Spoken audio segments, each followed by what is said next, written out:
Hi everyone, and welcome to The Sleepy Scientist. I'm really happy you're here. Tonight, we're going to go on a calm and quiet trip to learn something amazing. So get comfy, take a deep breath, and let's enjoy this peaceful science story together. Before we start, tell me in the comments, where are you watching from and what time is it for you right now? If you like relaxing science videos, don't forget to tap the like button. Now let's begin. In the quiet hollows of your mind, something ancient stirs. Not a voice, not a thought, but a pattern, delicate and electric, drifting like dust caught in sunlight. This is memory. It doesn't sit in a drawer or hide inside a film reel. Instead, it pulses in silence, living inside cells so small they can't be seen without glass. And yet, these cells carry the weight of entire lifetimes. Every time you close your eyes and see the soft green of your grandmother's kitchen, or hear the echo of a laugh that came from a friend you haven't seen in years, that is your brain folding time inward. Memory is not the past itself, it is the shape the past leaves behind in you. Inside your brain, more than 80 billion neurons rest like trees in a dense and tangled forest. They don't sit still. They reach for one another constantly, touching and pulling back, whispering in pulses of electricity and clouds of molecules. These connections are called synapses, and they were not fixed. They change every time you learn or forget or remember. The act of remembering itself reshapes the brain, like rivers carving new paths through soil. When you recall the scent of summer rain or the curve of a childhood smile, you are not just opening a drawer in your mind, you are rebuilding something. The shape may never be exactly the same twice, but it echoes what came before. Long ago, scientists thought memory lived in just one part of the brain, but now we know it lives everywhere. The hippocampus, a small structure shaped like a seahorse deep in the center of the brain, plays a crucial role in forming new memories. It takes in what you see, hear, feel, and begins stitching it together, moment by moment. But memories don't stay there. They ripple outward, weaving themselves into the cortex like delicate embroidery. One part of the brain stores the colour of the sky, another the sound of a voice, another still the warmth of a hug. Memory is not a place, it is a constellation, and every time you remember, your brain lights it up again. But here is something softer still. Even forgotten memories leave fingerprints. Just because you cannot recall a moment does not mean it is truly gone. The brain forgets to protect you. It lets go of pain or buries what would hurt too much to hold. Yet somewhere deep beneath the conscious mind, the traces remain. A song you haven't heard in 20 years can bring tears before you even understand why. A scent, faint as dust, can flood you with warmth or sorrow, awakening rooms in your mind that have been closed for decades. The past, in these moments, reaches forward like a shadow stretching across the floor at dusk. Imagine walking through a forest. Each footstep you take presses into the earth, soft and fading. After a while, the prints vanish. Rain falls, leaves gather. But deep under the surface, the soil remembers. Roots bend around the places you once stood. That is what your brain does too. It remembers in layers. Even when the upper pathways fade, deeper ones endure. Memories are written into the structure of your brain, not just in what you think, but in how your hands move, how your body flinches, how your breath catches when you smell something familiar. These are not memories you can always name, but they are yours. The cells that carry memory, the neurons, speak with chemicals, neurotransmitters like glutamate, dopamine, and acetylcholine. These molecules dance between cells, carrying meaning. And every time a memory is formed, the connection between those neurons strengthens. It's like laying stones on a path. Walk it once and the grass bends. Walk it 1,000 times and a trail is formed. That's why repeated practice makes things easier. It's why you can ride a bicycle after 10 years. The brain has carved a groove into itself and the wheels of your mind remember where to roll. But this trail building comes with a price. The same flexibility that allows us to remember also allows us to forget. Synapses weaken when unused. Pathways fade. It's not cruelty, it's efficiency. The brain is not a library but a garden. It grows what you tend to and lets go of what no longer feeds you. This is called synaptic pruning. Just like a gardener clips away excess branches to help the tree bloom, your brain prunes unused connections. It's how you grow. It's how you become new, even as pieces of the old you fall away. There's beauty in this too, because memory is not just about storing the past. It's about shaping the present. Who you are is built from what you remember, and what you remember is shaped by who you are. Memory is not a mirror. It bends and shifts. Each time you recall a moment, you reshape it slightly, like a painter adding another stroke to a canvas. The picture becomes richer, more complex, or sometimes blurrier. But it is always alive, it is never static. Memory breathes. Now think of sleep. At night, your brain sifts through the day's experiences. It decides what to keep and what to let go. Some memories are filed away, others dissolve like mist.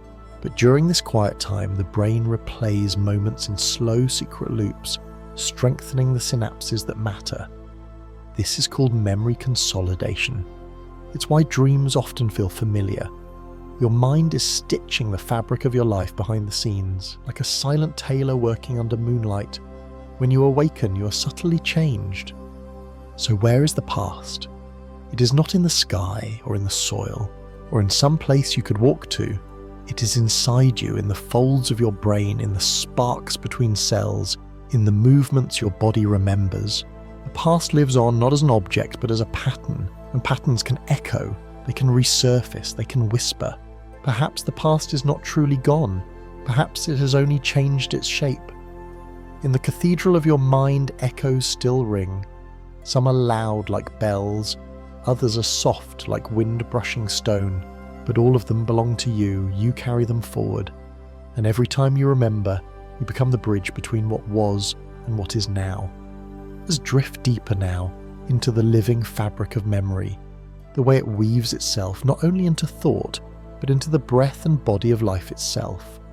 Memory is not simply something that sits in your brain quiet and still. It is active. It moves. And though we imagine it as a file we can retrieve, the truth is softer. Memory is a reconstruction, not a recording. Each time we remember something, we don't pull a moment off a shelf, we rebuild it from fragments, like shards of glass reassembled to form a window. The light may pass through it again, but never quite the same way twice. Scientists call this phenomenon reconsolidation. It is the process by which a memory once retrieved becomes temporarily fluid. In that short window, it can change, details shift, emotions soften or sharpen, and when the memory settles again, it may not return in the same shape. This is not failure, this is flexibility. It allows you to learn, to reframe, to heal. A painful memory can become less sharp. A lesson can gain new meaning. Over time, the past can transform, not because it is false, but because you have grown around it. Think of a tree that wraps itself around a fence. The fence was once outside it, rigid and separate. But as the tree grew, it swallowed the fence, made it part of its form. That is how memory blends with identity. Your brain does not keep the past separate. It braids it into your sense of self. The way you react to kindness or cruelty, the way your voice trembles at certain names, the way a place makes your chest tighten for reasons you don't understand. These are not simply responses. They are memories woven into you so deeply, they move through you like your own breath. And still, the human brain holds a unique kind of memory, autobiographical memory, the ability to remember yourself within a time and place. This power is fragile and astonishing. It emerges slowly in childhood, around the age of 3, when the brain becomes complex enough to link emotion, language, and experience into narrative. Before that, our memories are sensory and silent. The warmth of a parent's arms, the rhythm of a song, the light through a curtain. These impressions are stored, but without words to catch them, they drift like pollen, weightless and soft. As we grow, we build a story. Memory becomes the thread that ties our present to our past. But it is not one thread. It is millions, layered and knotted and twisted into a living tapestry. Some are vivid, some are dim. Some we pull on gently only to find they are tangled with others.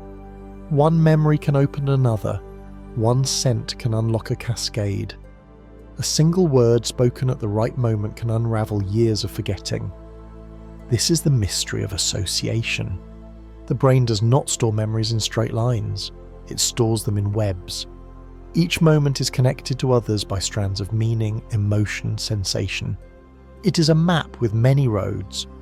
And yet, for all this complexity, memory is heartbreakingly fragile. Diseases like Alzheimer's remind us how delicate the threads are. Neurons die, connections break, the story begins to dissolve, faces lose their names, places lose their meaning. Eventually, even the self can become unmoored. It is one of the cruelest fates to lose access to the very thing that makes you feel like you. And yet even here, there is something gentle. Music can still stir emotion. A familiar voice can still bring peace. Somewhere deep inside, the pattern still flickers. The brain protects what it can.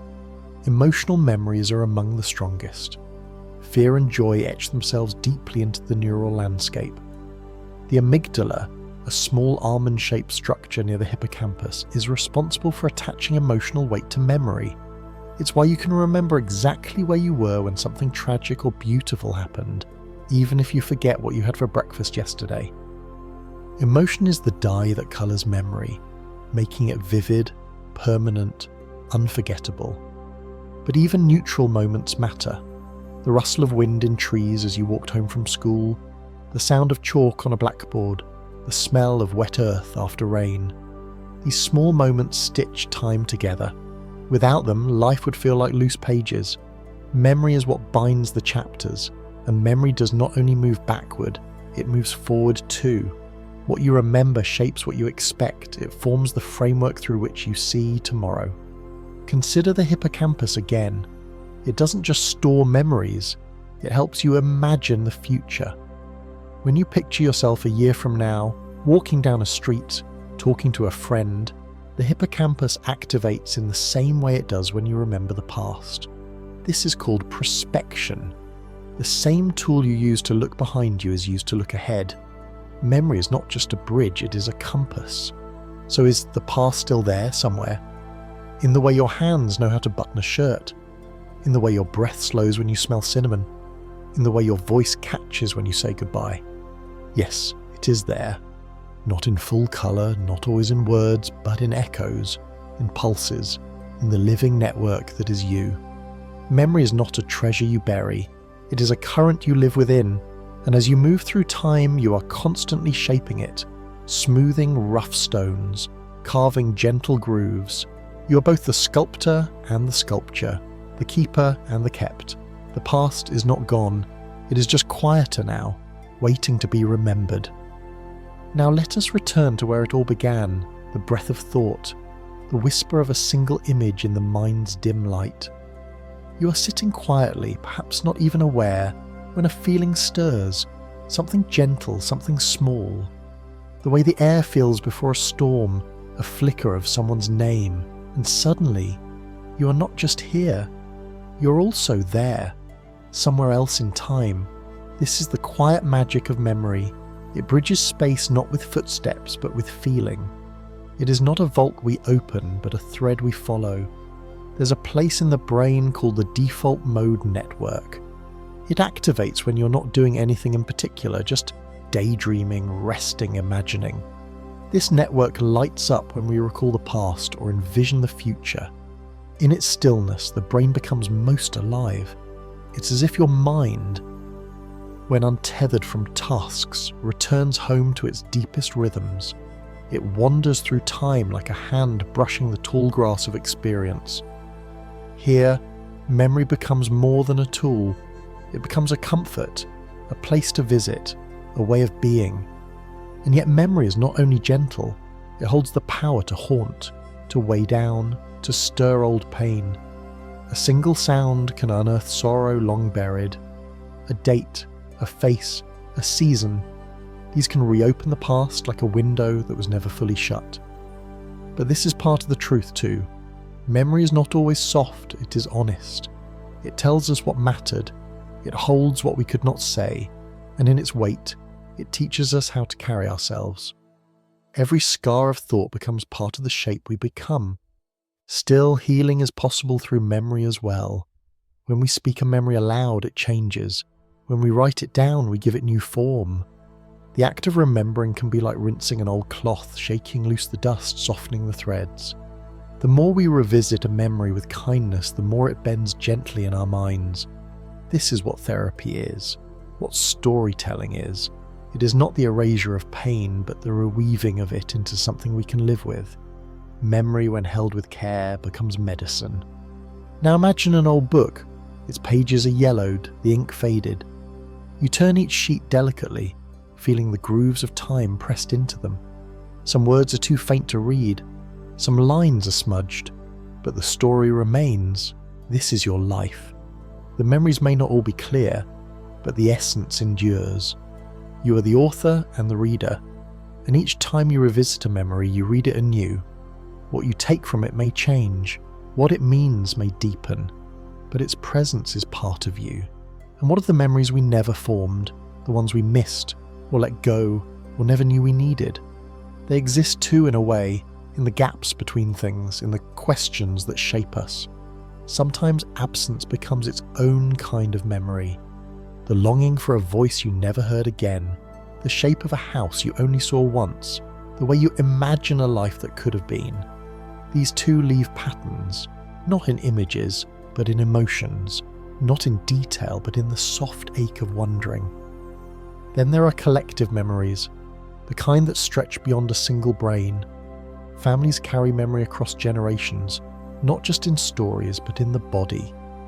The science of epigenetics tells us that trauma can leave marks on our DNA, passed from parent to child like invisible ink. A fear, a pain, a survival, carried forward even without words. The past walks beside us, not always visible, but always near. The memories of your ancestors shape the soil in which your own roots grow. Even culture remembers, through language, songs, rituals, through the shape of a dish cooked 100 years the same way, through lullabies that no one recalls writing. These memories do not belong to one person. They are shared, echoed across time. They help a people remember who they are, even when the world changes around them. When someone says, "This reminds me of home," they are not speaking of location alone. They are reaching for memory that lives beyond the self. And then one day, memory begins to blur. The faces become harder to summon. The sounds fade. The clarity softens. Some call it forgetting, but perhaps it is more like dissolving, not erasing, but blending into something broader. You may not recall the exact words of your childhood friend, but the feeling of laughter remains. You may not remember the day your parent held your hand, but the warmth lingers in how you now hold someone else's. The shape of memory changes, but its presence is felt in your actions, in your tone, in your care. We often fear losing memory because we fear losing identity, but identity is not memory alone. It is also intention, compassion, curiosity. Even when memory slips, something of you remains. The way you look at the sky, the kindness in your touch, the rhythm of your favourite song hummed softly, without knowing why. These are echoes of self that persist. The brain, even in its twilight, holds moments of wonder. In those living with dementia, there are bursts, moments when a song brings back clarity, when a photo brings back light. In these fragments, we are reminded the past does not vanish. It becomes quieter, like a star that still shines, though its light takes years to reach us. Perhaps this is the greatest truth of memory, that it is not about perfect recall, but about presence. About the ways in which the past lives within us, shaping how we see, how we speak, how we love. Oh, is the past still there somewhere? Yes, in you, in the pathways of your brain, in the synapses that flicker like fireflies, in the stories you tell and the silences you keep, in the way your feet move across the same floorboards, in the pauses before you answer, in the scent that brings tears, in the silence that feels like someone long gone. The past is not a place. It is a rhythm, a vibration, a trace. You carry it in your cells, in your breath, in your sleep. You are not separate from it. You are shaped by it. And just as your memories shape you, you too are becoming memory for someone else. One day someone will remember your laugh, your words, the way you made tea, the shape of your love. You will live on in their minds just as others live in yours. In the quiet dark of the mind, memory glows like embers. It warms, it burns, it fades and flares, but it never truly dies, because to be remembered, even briefly, is to remain, and so the past is not gone. It is simply waiting, beneath the surface, within the quiet, in the soft fold of time, ready to rise again when the moment is right. Above you, far beyond clouds and air, beyond the tug of Earth's gravity, the night sky glitters with ancient light. It arrives like a whisper, soft, invisible, constant. But the story of that light did not begin tonight. It began long, long ago. Some of the stars you see are not stars at all, but messages from the past. Their light left them before there were cities, before there were oceans as we know them, before Earth itself had life. The light has been travelling uninterrupted for billions of years, through silence, through distance, through time itself, just to reach your eyes now. Light is not just brightness, it is a traveller. A photon, the smallest possible particle of light, is born in the heart of a star. There, under unimaginable pressure and heat, atoms fuse and release energy. This energy becomes light, pure, radiant, ancient. It escapes the sun's interior and begins its journey, bouncing for thousands of years inside its own star before finally breaking free into space. Once it leaves, it doesn't age, it doesn't slow. In the vast emptiness between stars and galaxies, that single photon flies at the speed of light, nearly 300,000 kilometers every second, and it continues, unbothered, across the deep dark. Imagine this, one tiny photon leaving a star a billion years ago. While it raced forward, entire species rose and fell. Ice ages came and melted, mountains formed, civilizations were born, flourished and faded. Yet that photon never stopped. It travelled through the cosmic ocean, across the ink of interstellar space, past comets and planets and the cold breath of gravity, until it arrived just now on your retina. You see it as starlight, but what you're seeing is the past. You are seeing something as it was, not as it is. The further out into space you look, the further back in time you're peering. Astronomers use telescopes not just as lenses, but as time machines. When the Hubble Space Telescope captured light from a galaxy 13 billion light-years away, it wasn't photographing what that galaxy looks like now, it was showing us how that galaxy looked when the universe was young. Light carries memory across the cosmos. Every glow in the sky is a ghost of what once was. The stars may have changed or vanished since. Some may have gone cold, some may have exploded in silence, but their light still travels on, telling their story to anyone willing to listen.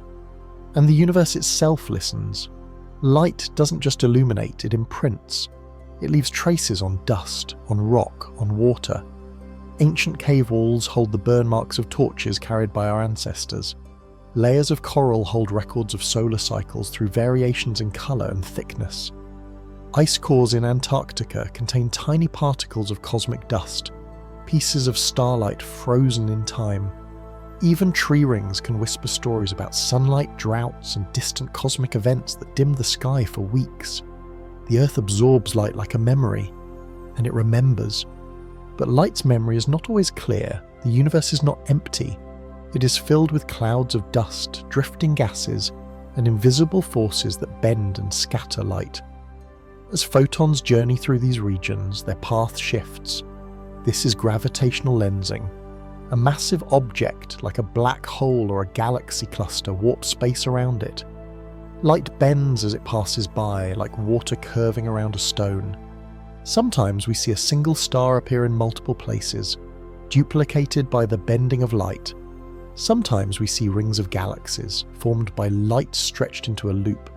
The light reaches us, but not directly. It arrives changed, shaped by the journey. Still it comes, still it speaks.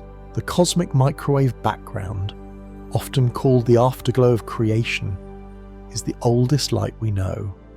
It comes from a time just 380,000 years after the Big Bang, when the universe first became transparent. Before that, light couldn't travel freely. It was trapped in a dense fog of particles. But as the universe cooled, light broke free and began its endless voyage. That light is still reaching us, faint and stretched by time, like the hum of a lullaby echoing across eternity. When we measure it, we're not just measuring energy, we're reading the birth story of everything. And so when you look up at night, you're not just seeing stars, you're seeing survival, endurance. You're seeing something that has crossed time and space just to be noticed, just to brush against the soft surface of your eye. Light touches your retina, triggers signals in your brain, and is transformed into vision. But more than that, it becomes memory. You carry that star inside you now. For a moment it lived in you. Every day sunlight spills over the world. It warms skin, fuels plants, paints colours across landscapes. But even sunlight is old. The photons that reach you today were born in the sun's core over 100,000 years ago. They took the long way through dense plasma, bouncing and scattering before finally escaping into space. From there, it took only 8 minutes to arrive, so even morning light is not quite new. It has waited centuries in the making, moving from the heart of a star to your cheek. Now consider this: your own body glows, not in visible light, but in infrared, a soft radiation of heat. You too are sending light out into the universe quietly, gently. A baby's cheek radiates warmth. A bird's wing shimmers in infrared. Even in darkness, life glows. The photons you emit will travel endlessly unless absorbed. Somewhere, far away, a piece of your light may touch something else. It may warm a leaf, bounce off a wall, reach a sensor, or drift forever in silence. We are part of the story of light, not just watchers, but senders. The atoms in your eyes, your skin, your bones were born in stars. They were once carried by light, forged in heat, scattered through supernovas. And now they form you. When you gaze at the stars, you are made of the same story you're watching. The light in you and the light out there are kin. Time folds between them. So tonight, when the world is quiet, look up. Find one star, just one, and think of the journey its light has made. Let it remind you that time is not a straight line. It loops, it lingers, it whispers across gulfs of nothing. Light never hurries, yet it always arrives. And in its arrival, it becomes part of you. You're not just looking at the past, you're holding it. You're feeling it land softly, like a feather, on the open page of your awareness. That light, that glow, it has travelled through everything to be here, now, with you. And though the star itself may be gone, the light remains, the past remains, the universe remembers. Let's drift deeper into the silence between stars, where light continues its journey, weaving the past into the present. Out there in the black oceans of the cosmos, light becomes a thread that binds everything together. It crosses not just space, but the very boundary of what we can imagine. Time, in the presence of light, softens. It stretches and bends, allowing us to witness what no eye should see. Galaxies being born, stars collapsing, the early breaths of the universe itself. All of it told by photons that have never stopped moving. Light, unlike anything else, does not age. A photon that left a distant quasar when Earth was still molten has not changed since. It does not decay. It does not tire. It holds the shape of its origin with a kind of loyalty that defies time. And when it finally meets our eyes or our machines, it releases that ancient message all at once. This is how astronomers build stories of the cosmos, not through fiction, but through light's perfect memory. It remembers heat, direction, colour. It carries the fingerprint of its creation, and each observation becomes an act of listening to the past. Every star is a storyteller, and light is its voice. But the voice is delicate. As light travels, the universe itself stretches around it. This expansion pulls on the light, slowing its waves, shifting it toward the red end of the spectrum. We call this redshift. It's how we know that galaxies are moving away from us. The more stretched the light, the farther it has come, the older its tail. Redshift is not just a measure of distance, it's a measure of history. It shows us how the universe is expanding, how it has changed since that light first began to move.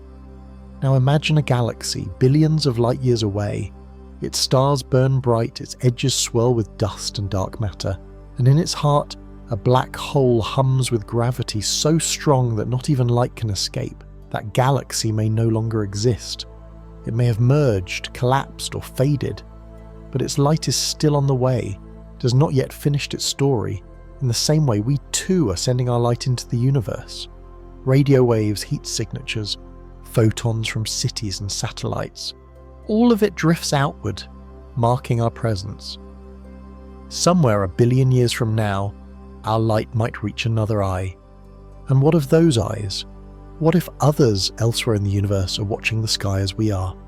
What if their telescopes, their curious minds, are capturing light that left Earth during the time of the dinosaurs? For them, our past is the present. They are witnessing the Earth not as it is, but as it was. Maybe they see forests that no longer grow. Maybe they catch glimpses of oceans untouched by our ships. Maybe someday they will see us. Brief flickers of civilization outlined in radio waves and warm light. They will not see our now, but our then. They will know we were here. Light creates this strange and quiet intimacy between what is and what was.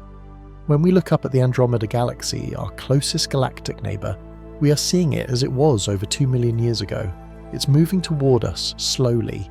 One day it will collide with our Milky Way in a cosmic dance that will last billions of years.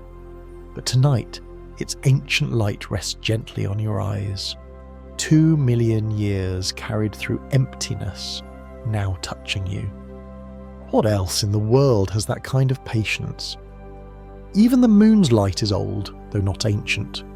It takes about 1.3 seconds for the moonlight to reach Earth. In that time, a heart can beat, a breath can rise and fall, light does not wait, but it travels with purpose.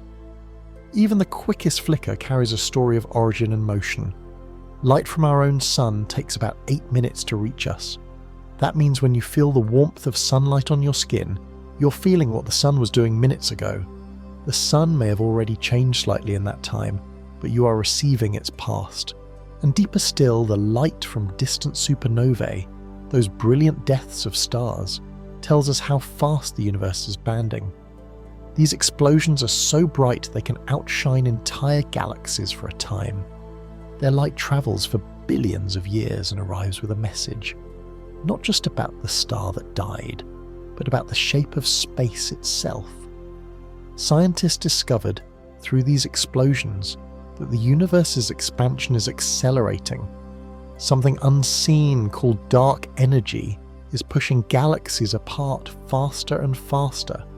Light, once again, becomes the messenger of the unknown.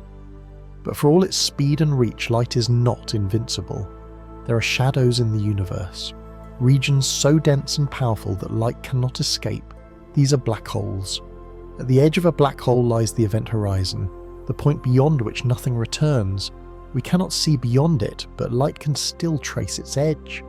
When material spirals into a black hole, it glows intensely before vanishing. That glow too takes a journey, and when it reaches us, we catch a glimpse of the final light of falling stars. Even absence becomes visible through light. And then there is gravitational time dilation, a phenomenon from Einstein's theory of relativity. In strong gravitational fields, like those near black holes, time moves more slowly. If someone were near a black hole, they might experience seconds while years pass elsewhere. Light too is affected. As it climbs out of gravity's grip, it loses energy, stretching into redder wavelengths. This means we see light differently depending on where and how it travels. Again, light becomes a painter of time, colouring it with perspective. In all of this, we begin to understand light is not merely something we see by, it is something we understand through. It is history's soft language. It writes nothing in ink, but everything in glow. And while it can be bent, stretched, scattered, even sentenced, its message often remains. It is patient beyond comprehension, humble in its persistence, and somehow it makes us part of something vast. For every ray of light that finds its way to you, millions more pass unnoticed. But they are still there, gently filling the world. They rest on leaves, bounce off rivers, paint shadows on walls, drift through glass, warm the backs of animals. You do not need to see all of them to be changed by them. Their presence shapes you, how you see, how you feel, how you remember. Because even in the dimmest moment, light is there, whispering. And when you close your eyes, you are not turning off the world. You're simply facing inward, where memory stores its own kinds of light. The glow of a birthday candle, the flicker of a campfire, the flash of someone's smile. These too are light, not of stars, but of life. They travel just as far in their own way. They shape your inner sky.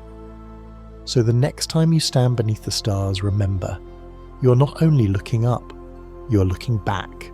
You're touching something that has crossed time to be with you. And in that moment, you're not alone. You're part of the journey. You're part of the story. You are yourself a receiver of ancient light, a witness to a universe that remembers. Now let us gently return to Earth, carrying with us the memory of a billion-year journey. That journey belongs not only to the stars and their light, but to us as well, because we too are made from starlight. The very atoms in your body, your bones, your breath, the blood that flows quietly through your veins, were born in stars that lived, burned, and died long before our sun even existed. In that way, light is not something outside of you. It is something within. Every element heavier than hydrogen and helium, carbon, oxygen, iron was created in the hearts of stars. When those stars exploded, they scattered their light-filled debris across the universe. And from that dust, planets formed. From that dust you formed. To know this is to carry a kind of comfort. You are not a stranger in the universe, you are its echo. The light that touches your skin, that glows through your closed eyelids on a sunny afternoon is family. It is the ancient embrace of energy that remembers the same birthplaces you came from. And though your life is short by cosmic standards, brief as a blink, it is filled with light. You reflect it, absorb it, radiate it. And someday, long after your last breath, the light you once carried will continue. It may travel endlessly, or it may touch something new. Either way, it never truly vanishes. Light is a strange kind of permanence. It does not last in form, but it lasts in motion. Once a photon begins its path, it moves forever unless stopped. So every candle you've ever lit, every fire, every glowing bulb sends light outward, across miles, then years, then centuries. Most of it fades into the soft clutter of background radiation, but some may pass through the eyes of a traveller, or reflect off a distant moon. In this way, your small acts of brightness ripple further than you will ever know. The universe, vast and mostly silent, receives your flickers. Think for a moment about the Voyager spacecraft, launched in 1977. It carries, among other things, a golden record, sounds and images of life on Earth. It has left the solar system, and it continues to drift outward, carrying a tiny, deliberate message. But even before Voyager, Earth was already speaking. Our planet leaks radio waves into space. Our television shows, our radar, our music, all of it travels outward in rings of light, expanding ever further. Somewhere far from here, those signals still move, ghost-like, through the stars. This is what light does. It leaves, but it leaves with meaning. It is not memory in the way we think of it, with names and dates and places, but it is memory in motion. Light does not need permission to remember. It simply carries what it is, what it saw, what it touched. And as it moves, it becomes history etched into nothingness. Not stored, not filed, but moving, forever out, forever on. Even in darkness, light has shape. You can see it in silhouettes, in the soft edge of a shadow, in the glow behind closed doors. It defines the world by its absence as much as its presence. In this way, light becomes a poet. It doesn't just reveal, it suggests. It sketches outlines, leaves room for imagination, wraps the visible in a mystery that beckons thought. And when light fades, the memory remains. The place it touched remembers. And still, there is more to the story. For while light moves through the universe, it also helps create time itself. According to Einstein's theories, the speed of light is the ultimate speed. Nothing can travel faster. And because of that, light defines the structure of space and time. If you could travel at the speed of light, time would appear to stop. Distances would collapse. Light exists at the boundary of time. It marks the limit of causality, the edge of what can affect what. The speed of light is not just a number. It is a cosmic rule written into the fabric of existence. When we gaze at a distant galaxy, we do not just see the past. We also see a version of ourselves in it. Not in form, but in thought, in awe, in the ability to understand that something so distant, so impossibly far, can still be seen, still be understood, still be felt. It connects us, not just across space, but across perspective. We become aware that we are small, yes, but not meaningless, because to see light from 1 billion years ago is to witness continuity. It is to know that what we do now, today, may still be travelling, may still be noticed, may still matter. And so even your quietest moments shine, the way sunlight filters through your window in the early morning, the way a fire crackles in the hush of night, the way your shadow moves with you, always loyal, always softly stretched by the sun. These are not grand cosmic events, but they are encounters with the same force that paints galaxies. And if you notice them, if you pause, breathe, look closely, you are doing what humans have always done. You are listening to light. Some say the universe is dark, that space is cold and empty, but in truth it is filled with light. So much of it we cannot see, not because it's not there, but because our eyes were not made to notice every wavelength. Infrared, ultraviolet, gamma, radio, these lights fill every corner. We live bathed in light we'll never see, yet it nourishes us just the same. Plants grow because of light. Sleep comes because of light. Our moods rise and fall with its cycles. Light writes the rhythm of life itself. When you walk under a full moon, you are walking in sunlight reflected off ancient stone. When you close your eyes in prayer or thought, light still seeps through your eyelids, red and soft. When you hold someone's gaze, light is what connects you, the photons bouncing from their eyes into yours. It is an invisible thread of shared attention, a kind of potent conversation, a message that says, I see you. Even in love, light plays a part. One day, the light from this very moment may still be moving. Your face lit by a lamp, the glint in your eyes as you read these words, the glow from your skin, gentle and faint, may still be travelling long after you're gone. It may pass through distant systems, brush against the dust of forming worlds, vanish into the background hum of the cosmos. Or perhaps, just perhaps, it will land. It will touch something else, and for the briefest moment be received. And that maybe is the most beautiful part of all. Light is never wasted. It moves onward, not knowing where it will go, not needing certainty.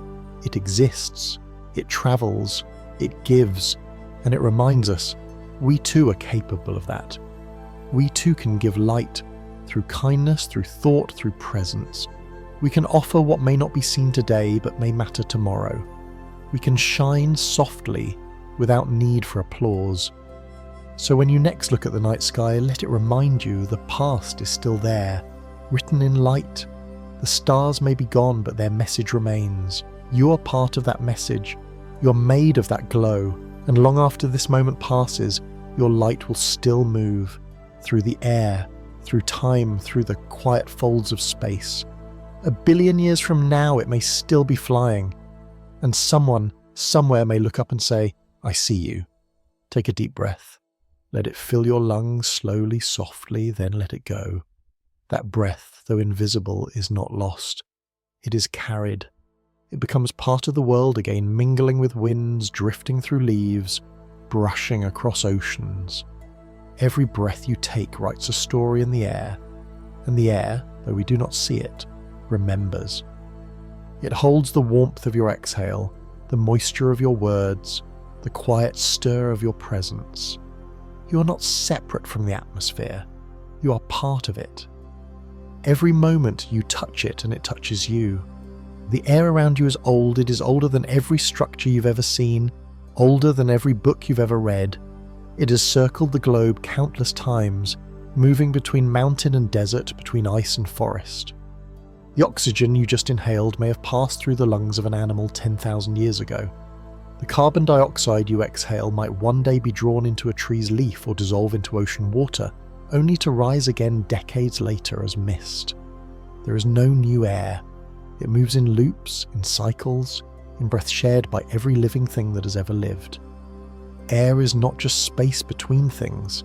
It is a substance, a medium, a memory. It carries voices. It carries scent. It carries pollen from one continent to another, grains of Sahara dust to the Amazon basin, spores of fungi across oceans. What was breathed by one becomes part of another. And in this unseen sharing, we are constantly connected. Your breath is not yours alone. It joins a chorus of billions, of people, of animals, of forests breathing in and out rhythmically, endlessly. Inside each breath are molecules that were formed in stars. Nitrogen, oxygen, trace amounts of argon and carbon dioxide, all created in stellar furnaces and scattered by ancient explosions. These atoms were gathered by Earth's gravity, held close by its magnetic shield, and shaped by time into the thin, delicate atmosphere we now depend on. The air is not permanent. It is a thin veil, always changing, but it has memory. Memory not in words, but in motion, in chemistry, in balance. Every word you speak begins with air. The vibrations of your vocal cords shape it, stir it, send it out into the world. Sound is simply air, trembling. A whisper travels through pressure waves, touching molecules one by one. And though the sound fades, its disturbance carries onward, absorbed by walls, by trees, by other breaths. Even when silence returns, the air has been changed. It holds the imprint of what was said. There is a science called aerobiology, the study of how biological particles like spores, pollen, bacteria, and viruses travel through the air. It tells us that the air is not empty. It is filled with life. Invisible seeds drift above us every moment. Some come from your own skin, your own breath. Others come from places you've never been, from volcanoes, deserts, lakes, from distant lands. The air remembers those places. It carries their stories, one microscopic particle at a time. And then there is scent, perhaps the most powerful, most emotional memory trigger of all. Smell is the only sense that bypasses the brain's relay station and connects directly to the limbic system, where memory and emotion reside. A single breath of perfume, of smoke, of earth after rain, can unlock memories that have slept for decades. This is because your brain stores scent with feelings, not just facts. It is how a breeze can make you cry without knowing why. The air remembers, and through it you remember too. Consider the forests. Trees breathe in a way. They inhale carbon dioxide and exhale oxygen, creating the very air we rely on. But they do more. Trees release chemical signals into the air, messages of stress, of warning, of health. A wounded tree emits a scent that nearby trees detect, prompting them to prepare their own defences. This is not fantasy. It is biochemistry. The forest speaks through the air, not in sentences, but in molecules. And the air carries the message faithfully. Even water carries air.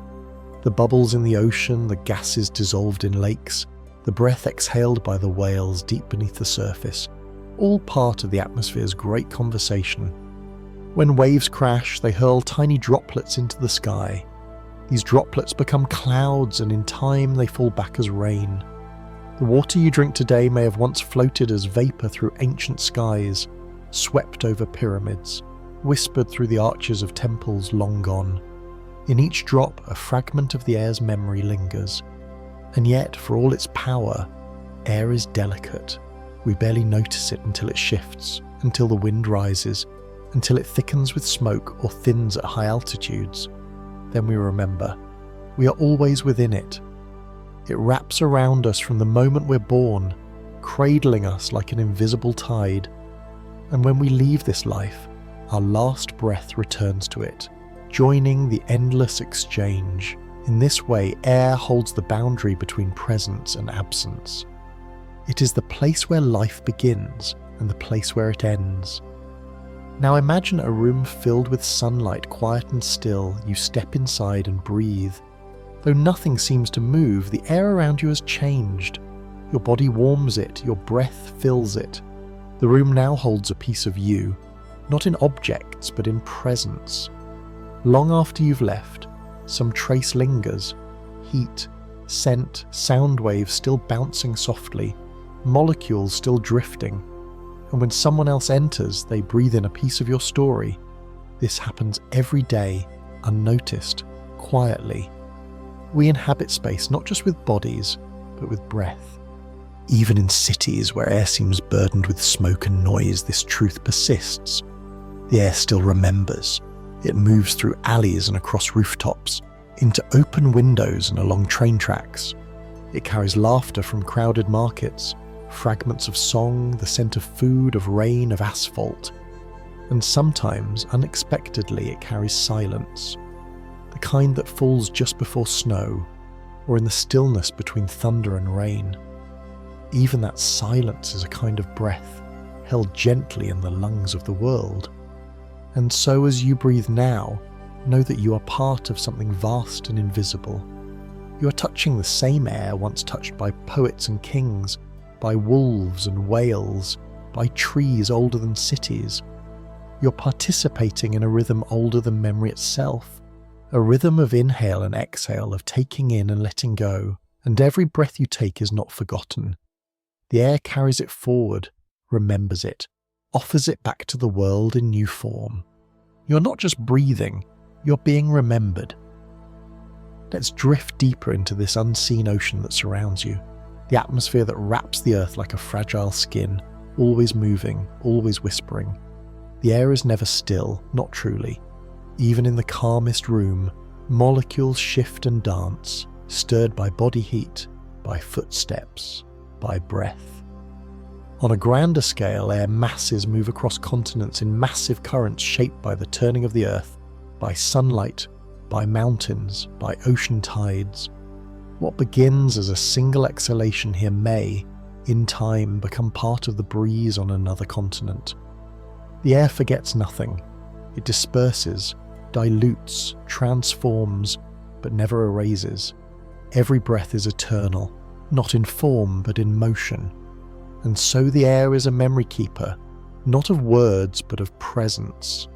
Your breath carries particles of you, carbon from your food, water from your blood, heat from your core. These particles leave you and become part of something larger. They rise and mix, encounter the breath of others, blend into clouds, drift into the lungs of birds. A single breath, once yours, might someday nourish a tree, might frost a window, might rest in the quiet cold of the upper atmosphere before falling back again as rain. This is the truth the air knows. Everything returns. In this endless circulation, the atmosphere becomes a storyteller of the planet itself. Volcanic eruptions leave sulfuric traces that linger in the stratosphere for years, cooling the earth and softening sunsets into shades of pink and violet. Wildfires fill the sky with soot that travels across oceans, reminding distant lands of burning forests they will never see. Air carries not just warmth and moisture, but emotion, grief, urgency, fear. During crises, people breathe faster, speak louder, cry out. The air records this, not as memory we can read, but as disturbance, as pattern, as pressure. And in the gentlest of ways, it carries joy too. The air between two people laughing is charged with life. Their breaths interlace. Their voices resonate in the air, shaping molecules into waves of sound that travel into the ears of others. The feeling of standing near someone you love is not just emotional, it is atmospheric. Your shared breath, your warmth, your exhalations mix in real time. The space between you is alive, filled with the subtle communion of shared air. Some scientists study what they call the exposome, the total sum of all environmental exposures you experience throughout life. Air is the most constant part of this. From your first cry to your final sigh, you live in a sea of molecules that touch your skin, fill your lungs, and interact with your cells. Pollutants, fragrances, natural scents, allergens, smoke, ozone, all of these things shape your biology, your memories, even your health. The air, though invisible, shapes your very being. It does not simply pass through you. It sculpts you, softly, constantly. And the reverse is also true. You keep the air. Every breath you take changes it slightly. Every forest alters its local air chemistry. Every building, every field, every sea changes the wind that brushes over it. The world is not fixed, it flows, endlessly adjusted by the breathing of its inhabitants. Even cities, with all their concrete and steel, are breathing organisms. They inhale cars and factories, exhale heat and sound. They have weather of their own, urban microclimates shaped by human breath and heat. The sky above a city is not the same sky above a forest. It remembers different stories. There is a molecule called isoprene, released by leaves in sunlight. It smells faintly sweet, and it fills the summer air with a scent you might not consciously notice, but which your body remembers. That warm green smell of afternoon is air, enriched by trees, giving back what it has gathered from the sun. In return, your breath gives it the carbon it needs. The exchange is so simple, so ancient, and yet so vital. Breath for breath, life for life. And yet air is also where our touch leaves harm. Carbon dioxide from engines and factories builds up slowly in the atmosphere, thickening the invisible blanket around Earth. Methane from cattle and industry joins it. These gases are light and colourless, but their effect is vast. They trap heat, slow its escape, and gradually warm the planet. The air remembers what we burn. It remembers what we take. It keeps the balance until the balance tips.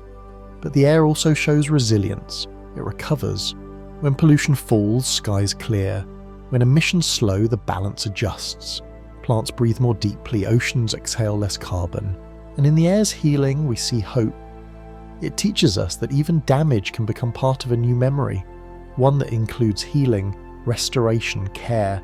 The air is forgiving, but not forgetful. It offers us the chance to write a different story with every breath. Now think of music. Each note you hear is a vibration in the air. Every instrument, every voice sends its sound by shaping molecules. Even silence in music, the space between notes, is filled with tension in the air, a holding of breath. The air around you listens, in a way. It reacts, it trembles. The world becomes song not through the instrument alone, but through the air that carries it. A cello does not sing in a vacuum. It needs the air to bring its voice to life. Even animals write their stories in the air. Bats use sound to see, sending out high-pitched calls and listening for their echo. Dogs smell the air for stories we cannot sense, trails of fear, joy, illness.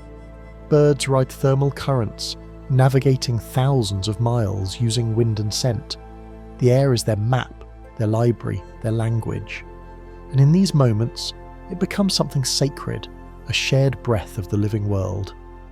And in your own life, think of how many times breath has marked a turning point. The gasp at unexpected news, the slow inhale before a confession, the sigh after heartbreak, the held breath before a leap. In every case, the air marks the moment, both outside and within. These are more than reflexes. They are rituals repeated through every life across time. The air receives them gently and carries them on. So when you walk through a field or sit beneath a tree or lie awake beneath an open window, know that the air you breathe is not just a necessity. It is an archive. It holds your quiet, your joy, your question. It moves through the same lungs that laughed centuries ago, through the same winds that lifted seeds and prayers alike. The breath you take now may rise again someday as wind on another shore. It may fall as snow on another mountain. It may drift into the lungs of someone not yet born, and they too will breathe, and they too will be remembered.